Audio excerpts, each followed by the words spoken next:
आज हम लोग अपना प्रीवियस टॉपिक कंटिन्यू करते हैं जो कि हम लोग ने शुरू किया था एसिड बेसिस सॉल्ट। तो हम लोग ने एसिड्स के बारे में बेसिक्स जान लिया था, आज बेस के बारे में जानते हैं। तो बच्चों देखो लिखा है बेस। तो बच्चों बेस क्या होता है? It is a compound which reacts with hydronium ions of an acid to give salt and water. एक ऐसा कंपाउंड जो हाइड्रोनियम आयन से रिएक्ट करता है, और ये हाइड्रोनियम आयन हम लोग को कहां से मिले थे? एसिड से, और हम लोग को प्रोडक्ट क्या मिलता है? सॉल्ट और वाटर। अब देखो बेसिस को पहचानने का इजी तरीका क्या है? बेसिस ऑक्साइड्स होते हैं या हाइड्रो ऑक्साइड होते हैं किसी भी मेटल के, ठीक। और अमोनियम हाइड्रोक्साइड भी हम लोग का क्या है? बेस। अब देखो इसको पहचानने का तरीका क्या है? बेस बेस क्या होते हैं? ऑक्साइड लगा हो अगर किसी भी मेटल में या हाइड्रोक्साइड लगा हो तो उसे हम लोग बेस कंसिडर करते हैं। जैसे कॉपर है, इसके आगे ऑक्साइड लगा दिया, वैलेंसी सेटिस्फाई कर रही है CuO। अब इसका हमने हाइड्रोक्साइड लिख दिया, तो ये दोनों ही क्या है? बेस है। तो अगर किसी भी मेटल में ऑक्साइड या हाइड्रोक्साइड लगा हो उसे बेस कहते हैं, और उसके साथ अमोनियम हाइड्रोक्साइड भी हम लोग का क्या है? बेस है, ठीक है। अब देखो नेक्स्ट लिखा है इनसॉल्युबल बेस। ये वन वर्ड में पूछ सकता है या तो MCQ में पूछ सकता है। वो बेसिस जो वाटर में सॉल्युबल नहीं होते। एग्जाम्पल देख लेना, zinc oxide ZnO, lead oxide PbO, copper oxide, ये सब इनसॉल्युबल है। Ferrous hydroxide, ferrous FeOH2।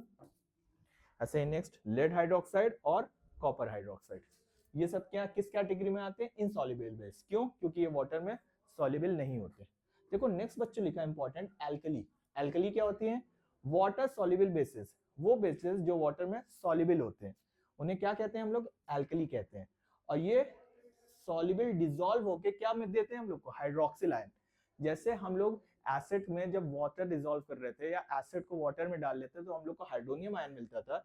अच्छा, जब हम बेस को वाटर में डालते हैं तो हम लोग को क्या मिलता है? हाइड्रोक्साइड या हाइड्रोक्सिल आयन, जिसको हम लोग OH माइनस भी कहते हैं, ठीक। ये इंपॉर्टेंट है बच्चों, यहाँ पे एक चीज लिखी है, ऑल एल्कलीज आर बेसिस। जितने भी एल्कलीज होते हैं वो सब तो बेस होते हैं, लेकिन जितने भी बेसिस हैं वो एल्कलीज नहीं होते, तो इसको ध्यान में रखना। अब आगे चलते हैं नेक्स्ट स्लाइड पे।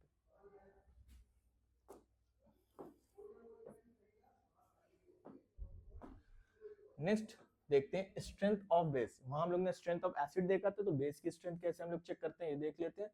तो बेस की जब भी बात करते हैं तो हम लोग एल्कली की बात करेंगे, क्योंकि एल्कली क्या होते हैं? सॉल्युबल होते हैं। और बेस अपना तो वो कब शो करेंगे अपनी प्रॉपर्टी? वाटर में। तो इसीलिए जब भी बात कर रहे होंगे हम लोग बेस की तो एल्कली की बात करेंगे। तो स्ट्रेंथ ऑफ एल्कली क्या लिखा है? It depends on the concentration of hydroxyl ion in an aqueous solution of an alkali. किस पे डिपेंड करता है? कितना हाइड्रोक्सिल आयन रिलीज होता है किसी भी एक्वस सॉल्यूशन में, वो हम लोग को स्ट्रेंथ बताता है, ठीक, एल्कली की। तो पहले स्ट्रॉन्ग एल्कली क्या होते हैं वो देखते हैं। It dissociates completely in aqueous solution and produce high concentration of hydroxide ions. वो एल्कलीज जो पूरी तरह से डिसोशिएट होते हैं, ब्रेक हो जाते हैं एक्वस सॉल्यूशन में, और ज्यादा से ज्यादा हाइड्रोक्साइड आयंस हम लोग को देखने को मिलते हैं। यहाँ पे एग्जाम्पल देख लेना, एग्जाम्पल पूछ लेता है स्ट्रॉन्ग एल्कली या स्ट्रॉन्ग बेस का। तो सोडियम हाइड्रोक्साइड NaOH, जब इसको हम एक्वस सॉल्यूशन में डालेंगे OH माइनस, तो देखो इसमें एक ही हाइड्रोक्साइड आयन प्रेजेंट था और पूरा का पूरा क्या हो गया? रिलीज हो गया, प्रोड्यूस हुआ, ठीक। सही वीक में देख लेते हैं, ये दोनों एग्जाम्पल भी याद रखना। सही सेम पोटेशियम हाइड्रोक्साइड हो गया, लिथियम हाइड्रोक्साइड हो गया, एक्सेट्रा। अच्छा ये वीक एल्कली देखते हैं। वीक एल्कली क्या होते हैं बच्चों? It dissociate partially in aqueous solution and produce low concentration of hydroxide ions. Weak alkali क्या होते हैं बच्चों? वो एल्कली जो पूरी तरह से डिसोशिएट नहीं होते, पार्शियली होते हैं, आधे, ठीक, किसी भी एक्वस सॉल्यूशन में। और यहाँ पे जो हम लोग को कंसंट्रेशन देखने को मिलता है हाइड्रोक्साइड आयंस का, वो कम मिलता है। इसका एग्जाम्पल क्या हो गया? Ammonium hydroxide. और एक चीज और बच्चों, इसमें मॉलिक्यूल्स और आयंस दोनों रहते हैं, लेकिन स्ट्रॉन्ग एल्कली में हम लोग को आयंस देखने को मिलते हैं। तो इसका एग्जाम्पल अमोनियम हाइड्रोक्साइड है,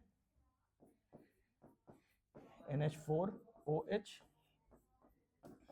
NH4 plus OH minus. I hope ये भी समझ में आया होगा। अब आगे चलते हैं नेक्स्ट।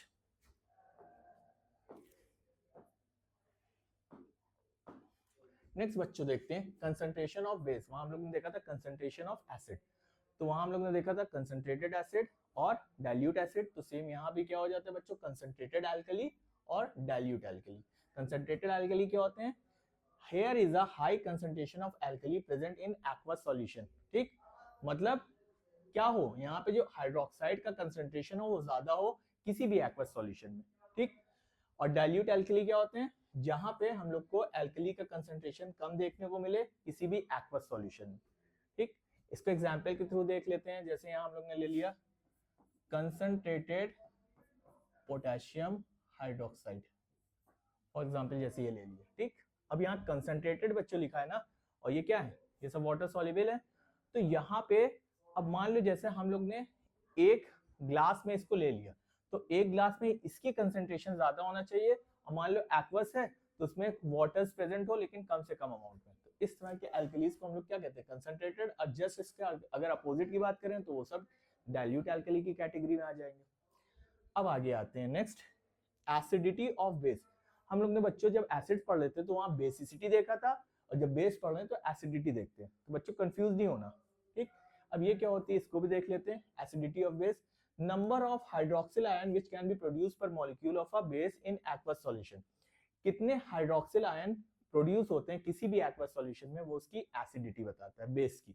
तो देखो तीन तरह से हो सकती है एसिडिटी। एक होता है पहले mono basic base. Mono, mono का मतलब सिंगल। देखो क्या लिखा है, मोनोबेसिक बेस क्या होता है? It ionise in aqueous solution to produce one ion per molecule. जो एक्वस सॉल्यूशन में एक आयन प्रोड्यूस करे उसे क्या कहते हैं? Monobasic base. इसका एग्जांपल देख लेना, sodium hydroxide, potassium hydroxide, ammonium hydroxide. अभी देखा था सोडियम हाइड्रोक्साइड एक्वस सॉल्यूशन में हम लोग ने इसको लिया तो Na+ और OH-। देखो यहाँ कितना हाइड्रोक्साइड आयन देखने को मिल रहा है? एक। तो इसलिए किस कैटेगरी में आएगा बच्चों? Monobasic base. नेक्स्ट आता है डाई एसिडिक बेस। डाई का मतलब सेम यही है, जो एक्वस सॉल्यूशन में दो आयंस प्रोड्यूस करे, और ट्राई एसिडिक का मतलब जो एक्वस सॉल्यूशन में तीन आयंस प्रोड्यूस करते हैं हाइड्रोक्साइड का, उसको ट्राई एसिडिक कहेंगे। इसका एग्जांपल देख लेते हैं। कैल्शियम हाइड्रोक्साइड हो गया, कॉपर हाइड्रोक्साइड हो गया, तो calcium hydroxide CaOH2 aqueous solution में क्या देगा? Ca2+ और 2OH-। ठीक, देखो दो हाइड्रोक्साइड आयंस आया ना, तो क्या हो गया? डाइएसिडिक। ट्राइएसिडिक का भी एक एग्जांपल देख लेते हैं। एल्यूमिनियम हाइड्रोक्साइड हो गया या फेरिक हाइड्रोक्साइड, तो AlOH3, तो Al3+ 3OH-। देखो इसमें तीन हाइड्रोक्साइड आयंस प्रेजेंट है, तो ट्राइएसिडिक बेस बन गया। कोई प्रॉब्लम? आई होप यहाँ तक समझ में आया होगा। अब आगे चलते हैं नेक्स्ट स्लाइड पे।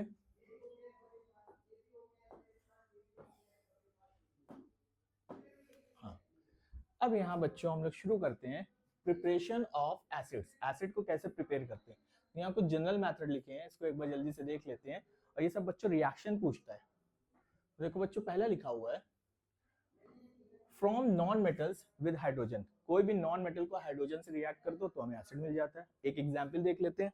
जैसे हमने क्लोरीन ले लिया, क्लोरीन नॉन मेटल है, गैस, हमने इसको हाइड्रोजन से रिएक्ट कर दिया, दोनों गैस है, तो हम लोग को यहाँ पे क्या मिल जाता है? HCl। क्या मिल गया हम लोग को? हाइड्रोक्लोरिक एसिड मिल गया। देखो हमने एक नॉन मेटल लिया और हाइड्रोजन से रिएक्ट कराया, और प्रोडक्ट हम लोग को क्या मिल गया? एसिड मिल गया। आई होप ये समझ में आया होगा। सेकंड, नेक्स्ट एग्जांपल देखते हैं। जब किसी भी एसिडिक ऑक्साइड को वाटर में डिसॉल्व करते हैं तब भी हम लोग को एसिड मिलता है। इसका एग्जांपल देख लेते हैं। एसिडिक ऑक्साइड क्या होता है हम लोग का? Carbon dioxide. ये भी एसिडिक ऑक्साइड है। इसको जब हम वाटर में डिसॉल्व करते हैं हम लोग को कौन सा एसिड मिलता है बच्चों? H2CO3। इसको हम लोग कहते हैं कार्बोनिक एसिड। तो ढेर सारे एग्जाम्पल हैं, तो एक ये हमने बता दिया, बाकी इसी तरह से और सब भी हो जाएंगे। तो यहाँ कार्बन डाइऑक्साइड को जब हम लोग ने वाटर से रिएक्ट किया तो कार्बोनिक एसिड मिल गया। और लास्ट देख लें, by oxidation of non metals. अगर नॉन मेटल को ऑक्सीडाइज करें तब भी हम लोग को क्या देखने को मिलता है? एसिड देखने को मिलता है। ठीक, अब देखो जो नाइट्रिक एसिड होता है वो ऑक्सीडाइजिंग एजेंट का काम करता है। तो उसी से देखो एक यहाँ पे रिएक्शन हम लोग को याद रहना चाहिए जो कि इंपॉर्टेंट है बोर्ड पॉइंट ऑफ व्यू से। Sulphur react with concentrated nitric acid, यहाँ बच्चों मेंशन करना पड़ता है, गिव्स क्या क्या प्रोडक्ट मिल रहा है? सल्फ्यूरिक एसिड प्लस वाटर और plus nitrogen dioxide gas release होती है। ठीक, तो बच्चों तुम लोग का होमवर्क ये रहेगा कि ये रिएक्शन को बैलेंस करके कमेंट करना। ओके, प्रिपरेशन ऑफ बेस, हम बेस को कैसे बना सकते हैं? तो देखो पहला दिया है by reaction of metal with oxygen. अगर हम किसी भी मेटल को ऑक्सीजन से रिएक्ट कर देते हैं तो वो बेस बना देता है। अब हम लोग ने बच्चों कल देखा था बेस को पहचानने का क्या तरीका है, अगर किसी मेटल में ऑक्साइड लगा हो या तो हाइड्रो ऑक्साइड लगा हो, उन्हीं को बेस कहते हैं। तो पहले इसका एक एग्जाम्पल देखते हैं। अच्छा बच्चों, एक काम तुम लोग को हम देंगे कि जितने यहाँ पे हम इक्वेशन लिखेंगे वो अनबैलेंस्ड रहेंगे, तुम लोग को वो इक्वेशन को बैलेंस्ड करके कमेंट करना है। अब देखो पहले लिखा है by reaction of metal with oxygen, तो एक इसका एग्जांपल देख लेते हैं। जैसे हम देख लिया सोडियम मेटल है, इसको हमने ऑक्सीजन से रिएक्ट कर दिया, तो यहाँ पे जो हम लोग को बच्चों प्रोडक्ट मिलेगा वो बेस मिलेगा। ठीक, तो रिएक्शन बैलेंस करना। देखो सोडियम ऑक्साइड आ गया ना, अगर ऑक्साइड या हाइड्रोक्साइड लगा है किसी भी मेटल के साथ तो वो सब बेसिस की कैटेगरी में आती है, हम लोग जानते हैं।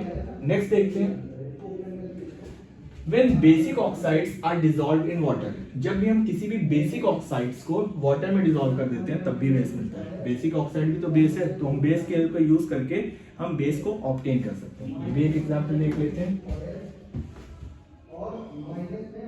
जैसे यहाँ हम लोग ने ले लिया, ठीक, और इसको वाटर में डिसॉल्व कर दिया, तो यहाँ पे हम लोग को क्या मिल जाएगा, बेस मिल जाएगा, पोटेशियम हाइड्रोक्साइड। सबका एग्जाम्पल लिख रहे हैं, सब अनबैलेंस्ड है, तुम लोग को बैलेंस करना रहेगा।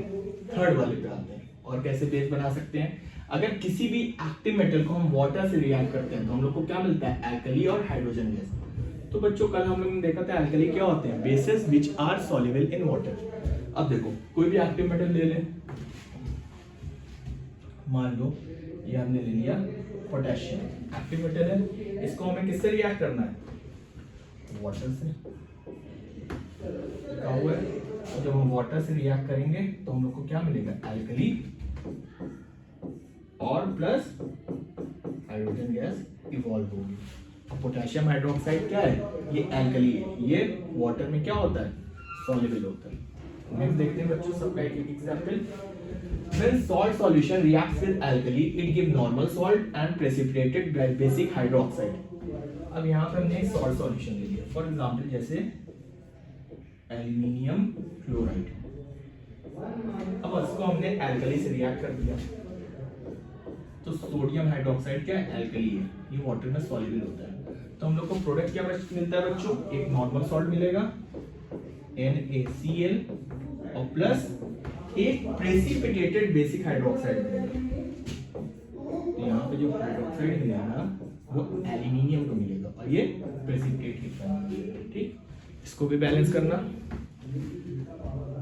लास्ट देख लेते हैं बच्चों, by decomposition of salts of carbonate और नाइट्रेट। अगर हम किसी भी सॉल्ट का कार्बोनेट या नाइट्रेट को हीट करते हैं तब भी हम लोग को क्या मिलता है, बेस मिलता है। और देखते हैं इसके एग्जांपल। अब यहाँ बच्चों हम लोग ने देख लिया लेड नाइट्रेट, इसको हम लोग ने क्या कर दिया, हीट कर दिया, ये हीट का सिंबल होता है। हम लोग को क्या मिलेगा, इसका oxide plus nitrogen dioxide gas release होगी और प्लस ऑक्सीजन।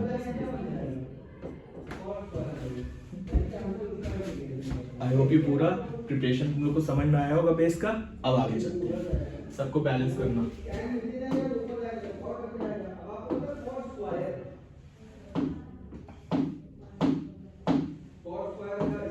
अब देखो हम लोग आगे बच्चों प्रॉपर्टीज ऑफ एसिड। एसिड्स की प्रॉपर्टीज क्या क्या होती है, देखो फर्स्ट पॉइंट लिखा है in aqueous solution they are sour in test. जो एसिड होते हैं वो टेस्ट में खट्टे होते हैं। दूसरा point, mineral acids are highly corrosive. जितने भी मिनरल्स एसिड होते हैं जिनको हम लैब में पढ़ाते हैं, जैसे सल्फ्यूरिक एसिड हो गया, हाइड्रोक्लोरिक एसिड हो गया, नाइट्रिक एसिड हो गया, इन्हीं को मिनरल एसिड्स कहा जाता है। ये बहुत ज्यादा कोरोसिव होते हैं, मतलब अगर कहीं पे मान लो हम लोग के टाइल्स पे या मार्बल पे गिर जाते हैं तो उतनी दूर का एरिया क्या करते हैं, खराब कर देते हैं। अगर स्क्रीन पे भी धोखे से गिर जाते हैं तो हम लोग के छाले निकल आते हैं। ठीक, इसी को कहते हैं हाईली कोरोसिव, बहुत ज्यादा रिएक्टिव होते हैं। नेक्स्ट ये इंपॉर्टेंट है, asset turns blue litmus red. Acid litmus solution अगर ब्लू है तो उसको किस कलर में टर्न कर देगा, रेड में। Next, acids neutralise base to get salt and water. Acid base से रिएक्ट करके क्या बनाता है, सॉल्ट एंड वाटर, और ये रिएक्शन को हम लोग कहते हैं न्यूट्रलाइजेशन रिएक्शन। इसका एग्जांपल देख लेते हैं। हमने फॉर एग्जांपल एक एसिड ले लिया HCl और हमने यहाँ बेस से रिएक्ट करा दिया, सोडियम हाइड्रोक्साइड एक बेस है, तो प्रोडक्ट क्या मिलेगा हम लोग को, सॉल्ट और रिएक्शन हम लोग क्या कहेंगे, न्यूट्रलाइजेशन रिएक्शन।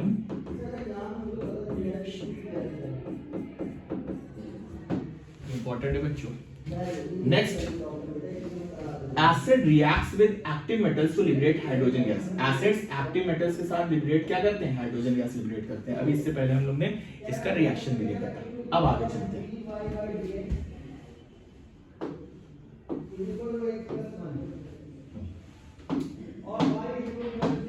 अब बेसिस की प्रॉपर्टीज बच्चों देख लेते हैं, जैसे एसिड्स के देखा था। In aqueous solution they are bitter in taste. Aqueous solution में ये कड़वे होते हैं, जैसे वो सार खट्टा था, ये कड़वा होता है टेस्ट। नेक्स्ट, सोडियम हाइड्रोक्साइड हो गया, पोटेशियम हाइड्रोक्साइड हो गया, ये भी हाईली कोरोसिव इन नेचर होता है। ठीक, मतलब अगर ये कहीं पे गिर जाएगा तो इतनी दूर का एरिया क्या कर देगा, खराब कर देगा, बहुत ज्यादा रिएक्टिव होता है। अब देखो, बेसिस रेड लिटमस को ब्लू करते हैं, एसिड ब्लू लिटमस को रेड करते हैं। अब इनका यूजेस देख लेते हैं एसिड्स का। तो first, boric acid. Boric acid का कहां यूज होता है, in eye wash. Next, citric acid. Citric acid का बच्चों कहां यूज होता है, फूड प्रिजर्वेशन, खाने को खराब नहीं होने देते। Next, oxalic acid. Oxalic acid कहां पे यूज होते हैं, इंक स्टेन रिमूवर। ठीक, अगर इंक का दाग लग गया है तो हम ऑक्सैलिक एसिड का यूज करके उसको रिमूव कर सकते हैं। नेक्स्ट बच्चों, कार्बोनिक एसिड। कार्बोनिक एसिड कहां यूज होता है, फ्लेवरिंग ड्रिंक्स, जो हम लोग के ड्रिंक्स आती हैं, जो कोल्ड ड्रिंक्स आती हैं, उसमें कार्बोनिक एसिड का यूज होता है। ठीक, उसकी वजह से उसमें फ्लेवर्स आ जाते हैं। नेक्स्ट, आगे चलते हैं।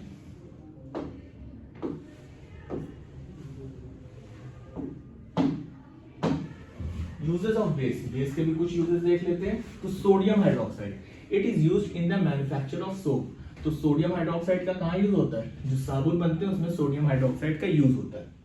Next, calcium hydroxide, it is used in the manufacture of bleaching powder. Bleaching powder में किसका यूज होता है, कौन से बेस का, कैल्शियम हाइड्रोक्साइड का। Next, aluminium hydroxide. Aluminium hydroxide का कहां यूज होता है, used as a foaming agent in fire extinguisher. ये फोम बनाते हैं फायर एक्सटिंग्विशर में।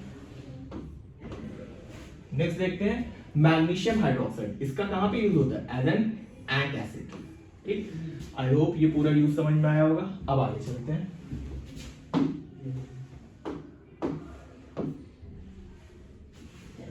तो बच्चों, इसी के साथ हम लोग का आज का टॉपिक कंप्लीट होता है। इसके आगे हम लोग फर्दर नेक्स्ट क्लास में कंटिन्यू करेंगे।